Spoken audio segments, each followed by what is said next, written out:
Wednesday, Parshas Miketz, the fourth day of Hanukkah. Tonight is the fifth day of Hanukkah. Fifth day of Hanukkah, as you may know, is a very special day. Can you pass me the tissues, please? Thanks.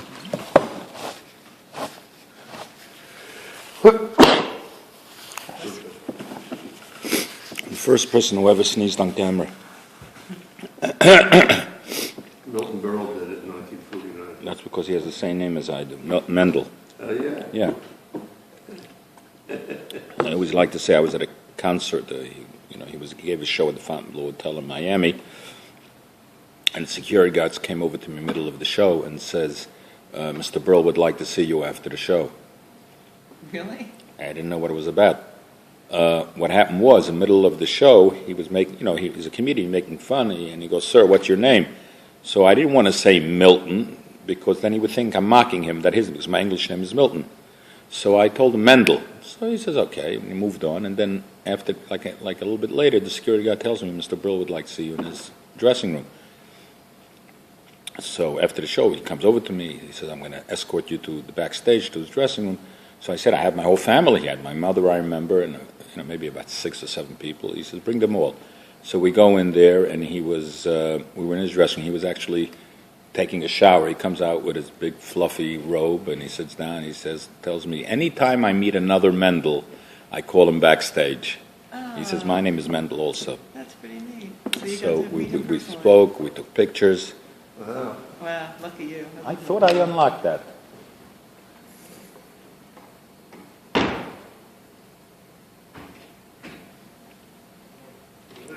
You did that. I don't know how that happened. Good morning. All right. How are you? Okay, I was actually stalling for you because you'd be missing the first part. So Sorry. okay, okay. Anyway, so the fifth night of Hanukkah is a special night, and the fifth night never falls on a Friday night. That means the fifth day of Hanukkah is never Shabbos. No matter how far back, I actually have a 120-year calendar in front of me. And the Lubavitcher Rebbe says that because the fifth night is the holiest of all, it never needs a Shabbos to elevate it. It's elevated all on its own. Why is it so? And why, I don't know, but based on that, there were a lot of other talks that he gave about the fifth night of Hanukkah. Anyway, it's not the subject of my talk. Hanukkah is celebrated for 8 days. Why? 7 plus 1. It's above. Okay, Yeah. so Yeah. we spoke about for 8 days. we spoke about that. So, but I may have touched on this at the last year. The miracle of Hanukkah, as the Gemara explains, that the Greeks came in, they defiled the whole Beis Hamikdash, and lo and behold, they found one little vessel of oil that was not contaminated, and there was enough in there to last for 1 day, and it lasts for 8 days, so we have an 8-day Hanukkah. And of course, the most famous questions of all time it's referred to as the Beis Yosef's question. The Beis Yosef asked a question, and what's the question, ladies and gentlemen? Why should it be 8-day celebration? If there was enough to last for 1 day, it should only be a 7-day Hanukkah. Have you ever thought about this question? No. What were you doing? He was given a deposition. This question doesn't make sense. Ari closed on his house, so probably you didn't. Yeah. Anyway, this is the most famous question of all time. Of all the religion, anything, it's the most famous question. Why is it an 8-day holiday? It should be only a 7-day holiday. The miracle only occurred on 7 days. Why is there an 8-day holiday? Oh, I see. Okay? The first And- day was right. Understood. Yeah. Last day. Yeah. Okay, I never thought of that. Okay? I never thought of this. Well, Beis Yosef did think of it. Bless you. Thank you. You missed it. I sneezed on camera before. Oh, got your autograph? No, but I'll upload it to YouTube, and every time you watch it, you got to say "bless you" when I'll watch it 100 times. That's a good shear. I'll watch If it you- 100 times If today. somebody sneezes on camera, do you have to say bless you? We have a debate among the rabbis. If you hear a bracha on tape, video or audio, whether you have to answer amen. If you hear it on the telephone, do you have to answer amen? You know, What's the answer? there's a debate, like everything else. Everything is a debate. Nothing is straight in our religion. You know.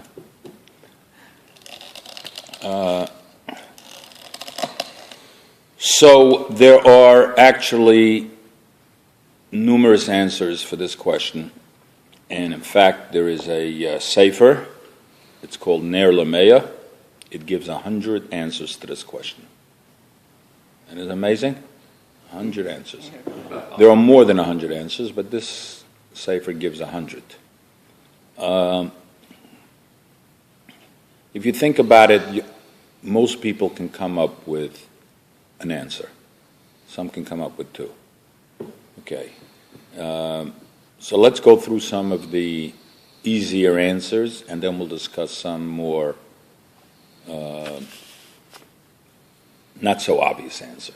The first answer is that Hanukkah, as we spoke about, it's the number 8. It's above nature, and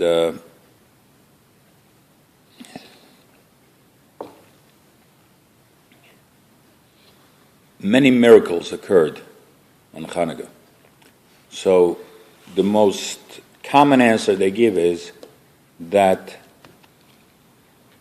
finding the oil in itself was a miracle. The fact that they defiled the whole temple and they went through and they ransacked and they contaminated everything, and that you found one which was not contaminated, that is a miracle in itself. And then for it to burn an additional 7 days is an additional 7 miracles. So now we have 8 miracles. Good answer. I think it's a good answer. Yeah, good. I think it's probably if you know, like we said, we can learn the Torah in 4 different ways. Pardes, simple way, the literal translation, the allusion, remez, the drush, where we have to do a little digging, and then there's Sod, the secrets. So I think this is probably that the most literal level one, exactly, level one, that they found oil and they were able to light it.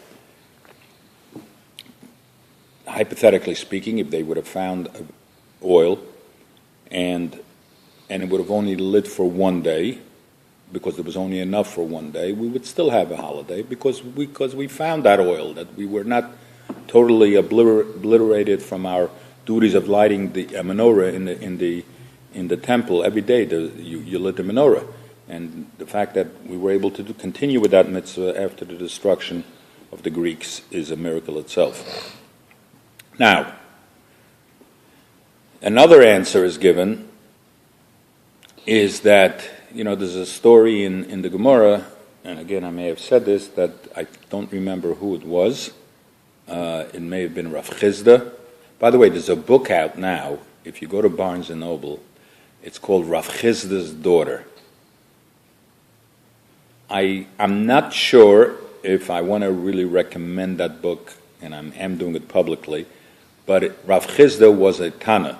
A Tana was the Gemara has rabbis in it, and they're in 2 classifications. They're either Tanaim, I don't know if you ever heard that. Rabbi Akiva was a Tana. That means he was part of the first level of rabbis that dealt with the Mishnah. Okay?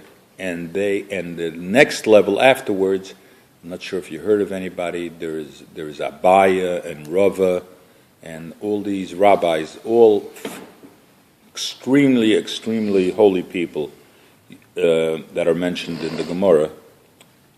They're called Amaroim. So there's Tana, and then there's Amaroim. And then Afterwards, there is, I don't know if you heard the word Rishonim, Achronim. So there is a level of the rabbis, how it goes down.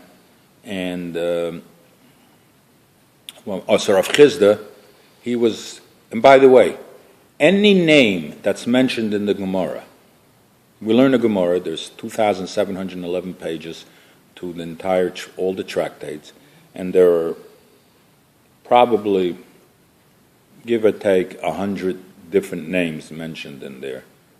Maybe more, I don't know, but it's probably about 100 different names that are mentioned. Every one of those people were capable of reviving the dead. That's how. That's a high level they were. Now we know about Elijah the prophet that could do it, and morning, Alan. Good to see you. Good morning. You actually may be our savior today because we had a count last night and we only had nine people. I knew that. He knew that. So anyway. I would have been here at 7:30. I couldn't get out of my street. To pay for my block. I was totally blocked in. So anyway, we're talking about why there is 8 days of Hanukkah when in reality there should only be 7 because the miracle was that we found the oil and it was supposed to last for 1 day and it lasts for 8 days. So technically there were only 7 days of miracle. 1 day it was supposed to burn. Have you ever heard that question before? Never heard. Never heard of it. Never. Okay, so You must have been idiots. no. Okay. Well, yeah. Sorry.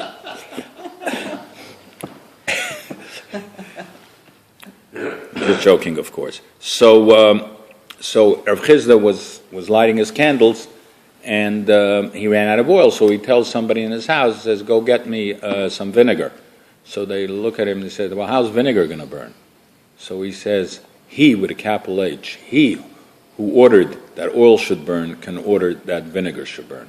In other words, the very act that oil can burn, that you can take a liquid and it should actually make a fire and it should burn, defies nature. How does liquid and fire come together? It's just common sense that if you have a fire and you pour any liquid on it, it's going to go out. You pour oil on it and it becomes a flame. So how does that happen? It's a miracle. You know, the difference between nature and a miracle is frequency.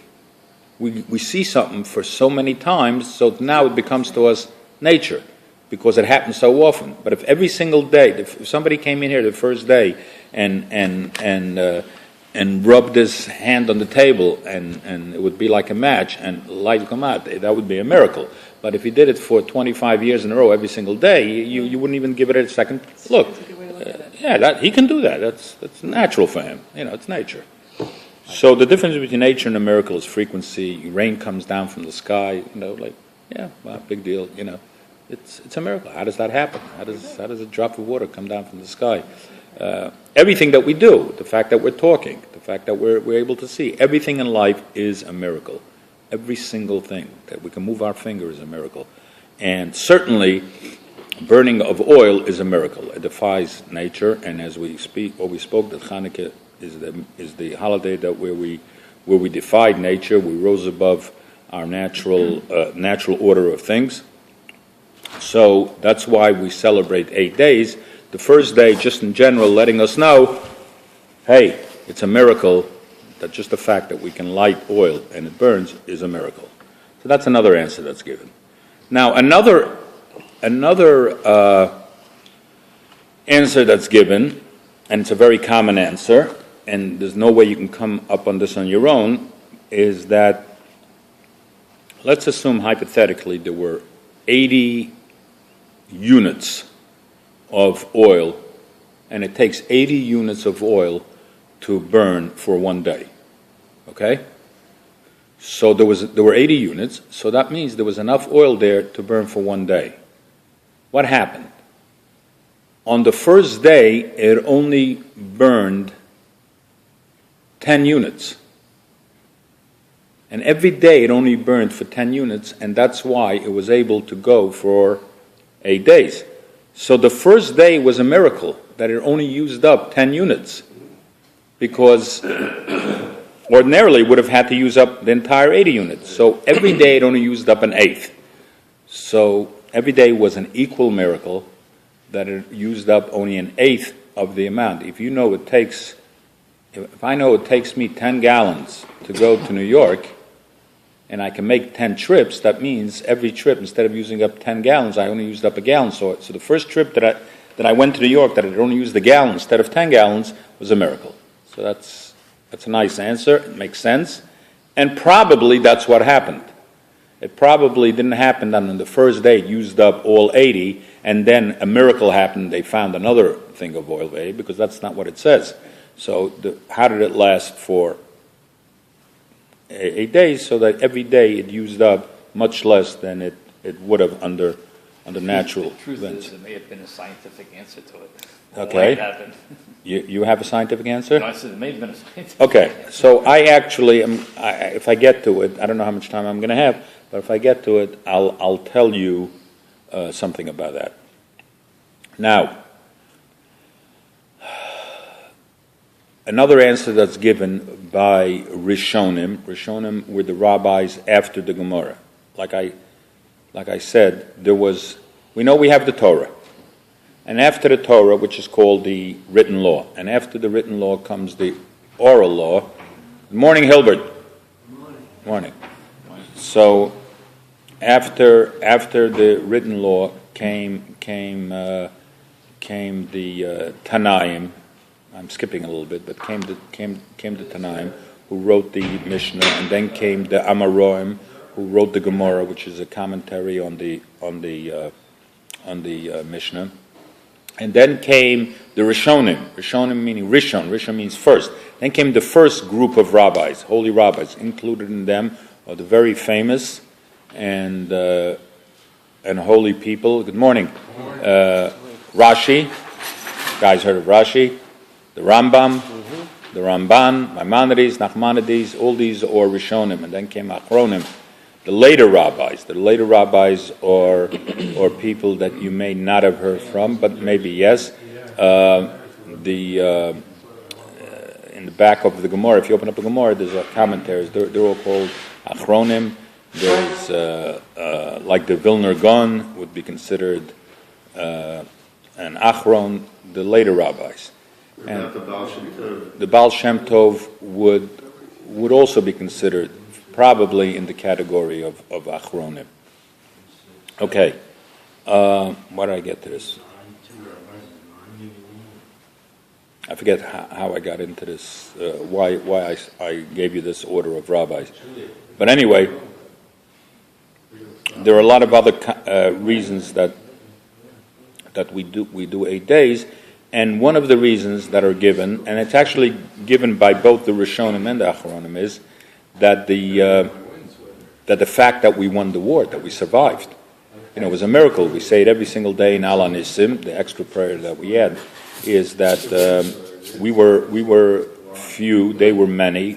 We were weak, they were strong, and yet we triumphed over them. So that is a miracle. So that's the reason why we do 8 days. The first one is just for winning the war, and the other 7 is for the miracle of the oil. Now, another reason that's given is that there's a general question asked, why is Hanukkah 8 days? It should really be 9 days. We actually have a holiday here in America, a religious holiday that's 9 days. Does anybody know that we celebrate for 9 days? Sukkos we celebrate in America for 9 days. Oh yeah, you have the. We because we celebrate the seven first days of Sukkot, and then we do Shmini Atzeres and Simchas Torah, so that's 9 days. Now in Israel it's only 8 days. Now, why do we do 9 days? Why do we do the extra day? The same with Passover. We always add a day because we weren't sure. It's called Sfeika de Yoma. We add an extra day in exile. And therefore, they ask, why shouldn't Hanukkah be 9 days? Because of even though today we know the calendar and there's no doubt as to exactly when the holidays fall, Nevertheless, we've instituted this business of having an extra day when we're outside Israel until the Messiah comes, because of the original times when we didn't know exactly when the day was. So technically speaking, Hanukkah should be 9 days. So the answer that some give is that the reason we don't add on an extra day to this holiday is that we only add on an extra day to those holidays which are biblical. And if it's and all those holidays, especially the Pesach and Shavuos and Sukkot, we add on an extra day. What? Purim doesn't have an extra day. Purim doesn't have an extra day either, so that's why we don't add. That's 9. But some answer that question, which answers our original question. Some answer, we do add an extra day. That's why there's 8 days, because it really should have been only 7 days, because that's only the miracle of the oil was only for 7 days. So that's why we have the 8th day, is to add on for in case of the doubt of the days. Like you said, in Israel, they know the day. That's why they don't have the extra day. Right. So that's why this answer is troublesome, because if that was the case, then why in Israel would it be 8 days? In Israel, then it should have been only 7 days. So they answer that also, but it's generally problematic. So this answer needs a lot of explaining. That's the Sephardic answer. That's the Sephardic answer. Now, of course, the answer which we actually said in the beginning is that 7 is nature and 8 is above nature. And since the whole holiday of Hanukkah is that we defied nature, there are some Rishonim who say that the 8 days of Hanukkah is because of the 8th day of circumcision. Meaning, as we said last week in our shiur, that the parsha has 112 psukim. 8 of them, only 8 don't start with a vav, and it's brought down. That's to symbolize the 8 days the 8th day of circumcision. So what's the connection to that? The Hanukkah is that just like the 8th day of circumcision defies nature, the same thing with Hanukkah defies nature, and that's why we're doing 8, because 7 is a natural number and 8 is above nature. You know, a woman that the 8th day is really anything we do with number 8 connects us to God in the most strongest way. That's why a woman goes to the mikveh after 7 clean days, and the 8th day she submerges herself in the mikveh, and any multiple of 7. On Sukkot we have, on the first 7 days, we bring a total of 70 cows to the temple. We start off with 14 and 13 and 12, and we go through it for a total of 70. But on the 8th day, how many do we bring? 1. That's because that just symbolizes our connection to God, unity, just 1. So the same thing is that we do Hanukkah for 8 days. Now another beautiful answer that's given, I'm not going to do all 100. I said there are 100 answers. Why we don't give, and I don't know all 100. But another beautiful answer is given that there was a rededication of the temple of the Beis Hamikdash at this time. And just like the original dedication of the Beis Hamikdash, King Solomon, Shlomo HaMelech, when he dedicated the Beis Hamikdash, it was an 8-day dedication party. It was a beautiful thing. The opening up of the new Beis Hamikdash. Can you just imagine what it was like?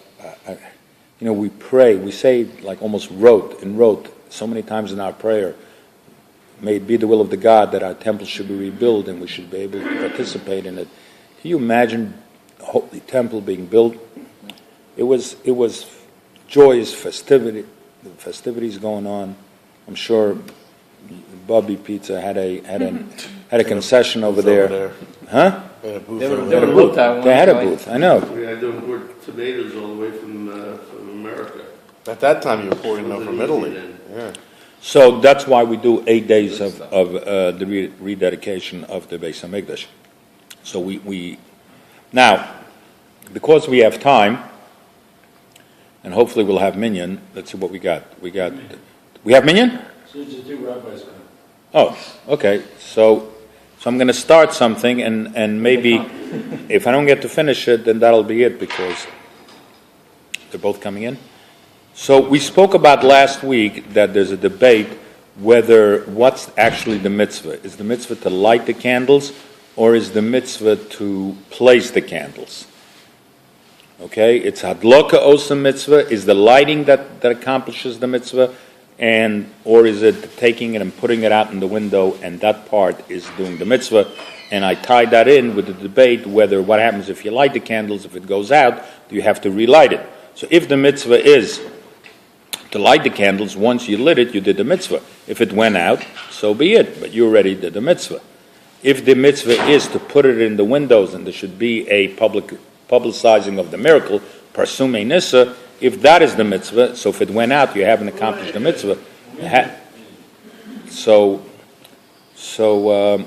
Okay, till they get their act together, I'm just going to finish this thought. I'm not going to finish it completely. There's also another debate of whether we start with one candle the first night, 2 candles the second, and we move on to 8. That's the version of the Beis Hillel. The Beis Shammai says the other way around. We start with 8 and we move down. I never understood that one. What? I always thought that, why didn't they do that? So To really represent. I have a lot of thoughts, and these are my own thoughts, so you can take them and put them in the garbage if you don't like them. I have my own thoughts how all these debates, whether what's the mitzvah, lighting or setting it down, and whether you go up or down, how it ties in to the answers that we gave. Just a little bit. Sorry. It's okay. How it ties into the answers we gave, why there are 8 instead of 7. I'm just going to speak a little lower so Kat can sleep. It's like a little baby. Huh? Like a little baby. Rough night? Me? Yeah. I'm wide awake. You good? Okay. So I'm only going to do 1 or 2. Let's take one which is cute, and I can also get that word in. We said that one of the miracles is that it only burned 1/8 each night. Okay? So that's why we celebrate 8 days, because every day was a miracle that it only burned 1/8. Now, if you put your thinking caps on and your mathematical part of the brain you activate, let's see what happened. As I said, let's say it takes 80 units to burn every day. So instead of burning the entire 80 units, the first day it only burned 10 the first day, 10 the second day, 10 the third day. Now, as the nights go by, is the miracle growing, and therefore you have to start with 1 candle, and the next night the miracle is even greater, 2, and that would be a reason why we start with 1, end with 8, or is the miracle diminishing? What do you think? Because the way we do it, I would say increasing. The miracle's increasing. Why is it Adding increasing? more light each night. It's something that doesn't happen. The fact that it's 1/8. Every day is a greater miracle. Every day is a greater every miracle day because it's keeps something that greater. is so not supposed to happen. So, you get what I'm saying? So the first day, instead of burning 80, it burned 10. That's a miracle. It burned an 8. Right. Okay, now the next day it also burned 10. So on the surface, prima facie, you would think the miracle is constant. Every day it's burning 10 units. Correct. Okay? But actually, I could make the argument either way on this, and I'll give it to you. The first day it burned a 10 units out of the 80. Okay? So that was an 1/8. The second day, how much oil did you have left? 70. You get 70 units. Okay. Did it burn an 1/8 of that 70? Oh, We're assuming- that's we're right. assuming- we're That's assuming right. that. How much did it burn? No, less than than that. an 8. Let's say on the second day. Less than. No, wait a second. Let's say it goes down to the 7th day. Now you have 20 units left. How much did it burn out of those 20 on the next to the last day. 50%. So in fact, the percentage that it's burning is greater each day. The first day it burned an eighth. By the time you get down to the fifth day, it's burning 20%. On the fourth day, it's burning 25% of what's left. On the third day, it's on the sixth day, it's burning a third. On the seventh day, it's burning half, and on the last day, it's burning 100% of what's left. Right. So it's burning a greater percentage of what was there, right? As a day. So is the miracle getting greater or less? Greater. Less. Why? Because the first day, it was able to survive on only 10% of what was there. I see. It was right. But take on the day before the last, it's using up 50% of And what's on the there. last Last day, day, it's it was using nat- what's it was supposed- the natural It was order. natural order. Okay, so then we'll use that. So now we could say that is the reason why the Beis Shammai, even though we don't do that way, he says that we decrease, because based on the answer that the reason there are 8 days because it used only a small percentage of what was there, so that percentage is increasing with every single day that we go by. So I think that's a pretty cute answer. That is a very What do you think, Lynn? Okay. Here's another answer that I came up with, and I'm going to tie it in and then we're going to finish, is that, like I said, is the mitzvah of lighting the candle or is the mitzvah to publicizing the camera? Did I say camera? The candle. So is the mitzvah publicizing? So if we hold that the mitzvah is to publicize, is the mitzvah getting stronger every day or is the mitzvah getting weaker every day? People are getting used to seeing it. Very good. So, but even I'll go even one notch. So Ari says that the reason the mitzvah is diminishing, and that would also be a reason why we would go backwards. In the natural order of things, you would think that as the mitzvah grows, the first day you have the mitzvah of lighting the candle. The second day you're already fortified with that first mitzvah. Now you have another mitzvah, and it's getting stronger. So to come up with reasons why we increase is very simple on a lot of these reasons. But to come up with the reason why we diminish is a little more difficult. And Ari says that because people are getting used to the idea, they see the candles the first day, they see the candles. So therefore we're diminishing because the reason for doing the mitzvah is to publicize, and there's less of a need for it. Okay? But even more than that, because this mitzvah, if you're publicizing it, Ari is saying that the people who saw it already are getting used to it already. But let's also look at the population as a whole. Let's say there are 1 million people there that never did not hear of this miracle of the oil, and you want to publicize it. So the first day, you're exposing 1 million people to this. So you have this vast mitzvah, 1 million people you're going to inform of the great miracle of Hashem. And a certain amount of people will have seen this the first day. So now the population that the database, the population of the people who are going to be exposed to this miracle has diminished. Now there are only, instead of 1 million people, now there are only maybe 600,000 people who haven't seen it. And as the days goes by, more and more people have seen it, and there's hopefully by the 8th day, almost everybody would have seen it. So your merit of spreading the news diminishes, Right. because Greater on the first day. the most amount of people that you can possibly expose and affect by this mitzvah has diminished. So that's why it's another reason why we should diminish it. Okay, I think I'm going to stop here, even because I think everybody's waiting to start davening because I'm still talking. Well, So, you can shut up. okay, have a good day, everybody.